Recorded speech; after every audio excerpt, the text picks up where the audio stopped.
This is a new DJI Neo 2 and I'm here in Austria going for some snowboarding, and I want to show you the ski follow mode, which is actually pretty nice after testing it. So you have basically two options to start it.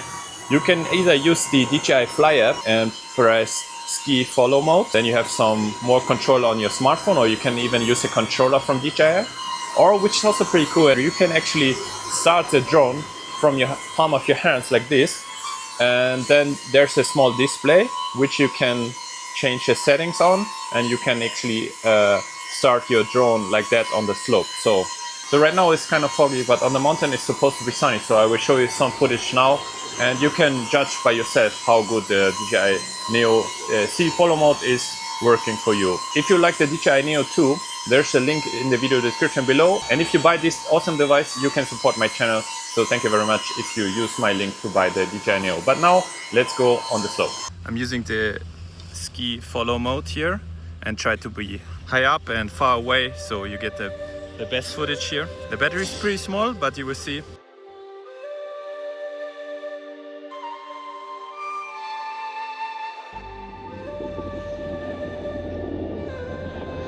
Alright, can you hear me? I hope so, because I tried to connect my DJI mic. And I guess it tries to follow me now. I can see it's behind me.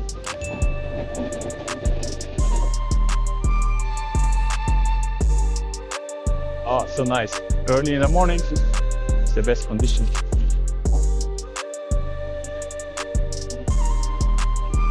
It has been snowing here 10 centimeters yesterday, and it was pretty cold in the night, and now it's sunny, so I think this is the best condition.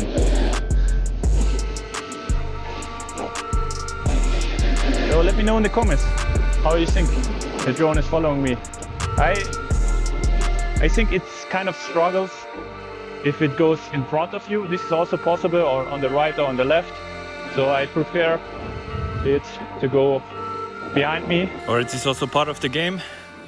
The drone kind of lost me after a couple of 100 meters. I think it's because of the voice control. And then you have to swap the battery because only 50%. And when it's down to like between 10 and 20% battery, it kind of stops. I mean, it just goes directly down. This is not what happened, but because of it, I know it's now 50%. I think I cannot go down with that, so I have to swap the batteries. I got the battery packet and I highly recommend it, because in this condition it lasts maximum of 10 minutes.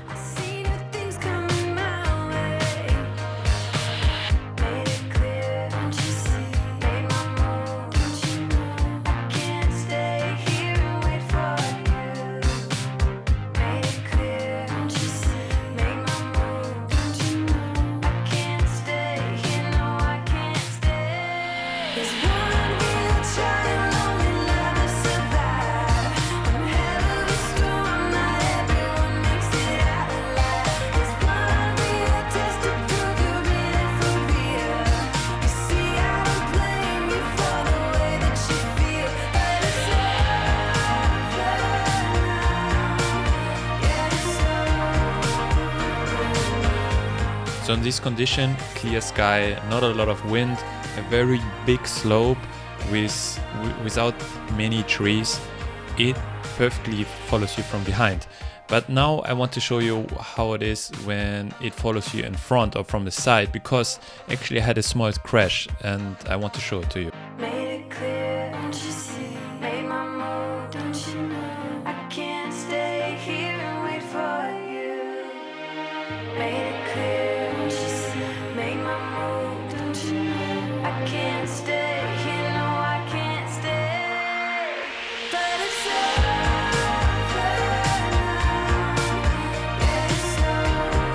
So nothing really happens here to the drone, because maybe it's very light, and yeah, there's a good protection for the propellers.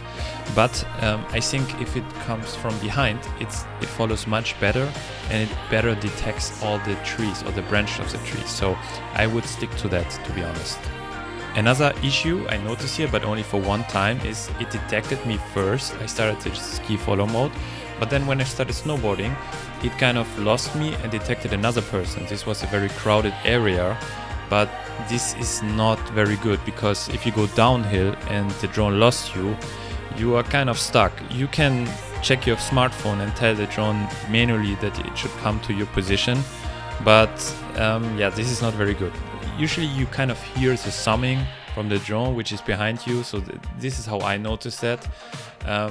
But yeah, it only happened one time. I think it's not bad, but just keep in mind it's not perfect yet. So this is a drone right now, and as you can see here on the remote, my brother is detected. He's right there, and now he's going to his palm because we have to switch a battery again.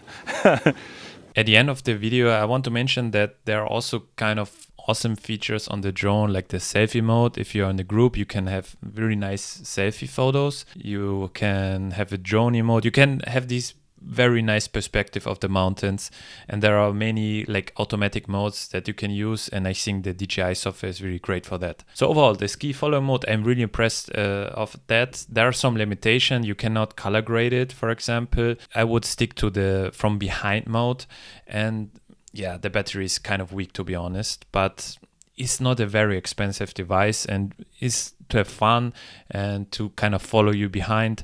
And for that, is an amazing device in my opinion. I would highly recommend it to buy it for your ski or snowboarding vacation. I hope you liked this video. If you have any question about the device that I have not mentioned here in this video review, please drop them down below. Please give me a thumbs up, subscribe to my channel, and check out my other videos. See you.